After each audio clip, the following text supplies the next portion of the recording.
시청자 여러분 안녕하십니까? 5월 18일 EBS 뉴스입니다. 어린이 인권의 현 주소를 살펴보는 연속 보도입니다. 영아 사망률, 그러니까 태어나서 1년 안에 사망하는 아기들의 비율은 국민 보건 상태를 가늠하는 중요한 척도입니다. 우리나라는 단연 선진국 수준인데요. 문제는 사망 원인입니다. 어쩔 수 없는 질병이 아니라 가해나 타살로 숨지는 비율이 다른 연령대보다 훨씬 높습니다. 결코 죽지 말았어야 할 이 귀한 아이들이 최근 한 주 사이에도 연이어 세상을 떠났습니다. 서연아 기자가 취재했습니다. 가로, 세로 높이가 어른손 한 뼘 정도 되는 이 상자엔 태어나자마자 숨진 아기가 담겨 있습니다. 무명남 396호.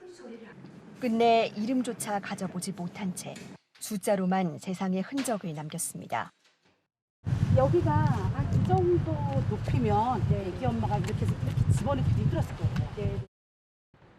아기는 지난 12월 영하의 날씨 속에 의류수거함에 버려졌습니다. 낳자마자 부모에게 살해된 뒤였습니다. 경찰에 잡힌 가해자는 친권을 포기했습니다. 무용고 처리를 하면서 장내에 유골함을 넣었을 때 저희 갔던 봉사단들이 눈을 못 떴어요. 너무 불쌍해서. 한 줌에 그런 재로 되어 있는 아기가 혼자 얼마나 쓸쓸하고 아플까라는 생각이 되게 마음이 아팠죠. 지난 12일엔 경기도 평택의 야산에서, 바로 다음 날은 서울 동대문구 아파트 단지의 쓰레기 수거장에서 신생아의 사체가 발견됐습니다. 수사는 사실 다 끝났어요. 끝났고 이제 검찰로 지금 송치를 하려고 합니다. 일단 타살로 보고 있어요. 네. 지난 2020년 기준 우리나라의 영아 사망률은 1000명당 2.5명으로 OECD 평균의 절반 정도였습니다. 의료와 보건 인프라가 그만큼 좋다는 얘기입니다. 그런데 사망 원인을 순서대로 줄여봤더니 가해나 타살에 의한 사망이 4번째로 많았습니다. 10대 이상 연령층에선 대부분 질병이나 사고사로 사망하는 것과는 대조적입니다. 1살 미만의 영아는 학대에도 취약합니다. 아동학대로 사망한 아동 가운데 2019년엔 57.1%, 2020년엔 62.9%가 만 1살 미만이었습니다. 통계 사각지대까지 고려하면 실제 학대로 사망한 영아는 2.5배 이상 많을 거라는 추정까지 나옵니다.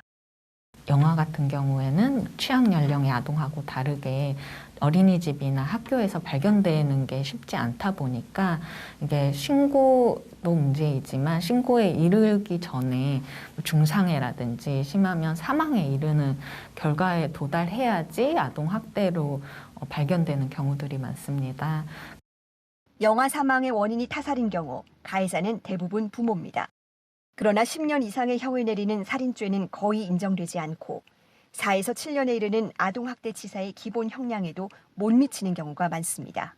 일단 영아, 이렇게 아주 낮은 연령대의 피해자들은 본인의 항변을 할 수가 없습니다. 또 보살펴야 될 가정에 있는 경우가 오히려 부모에게는 감경에서 처벌되는 사유로 적용되고 있다는.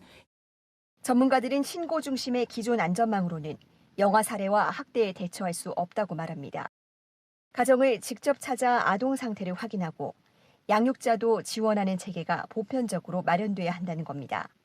영아 살해의 상당수가 원치 않는 임신에서 비롯되는 만큼 임신 기간부터 상담과 지원 서비스를 확대할 필요도 있습니다. 태어나기 전부터 개입하자. 임신 갈등 상담이라는 건 있는데 가족 상담하는 분야에서 한 부분으로 하기 때문에 네네. 사실 이렇게 이 비혼이라든지 갈등을 하시는 분들이 알거나 접근하기가 어려운 구조예요. 세계적인 의료와 복지 수준을 자랑하는 나라에서 가장 기본적인 보살핌조차 받지 못한 채 죽어가는 아기들. 이들을 보호하고 기억하지 못한다면 인권 선진국의 길은 멀어질 수밖에 없습니다. EBS 뉴스 서연아입니다.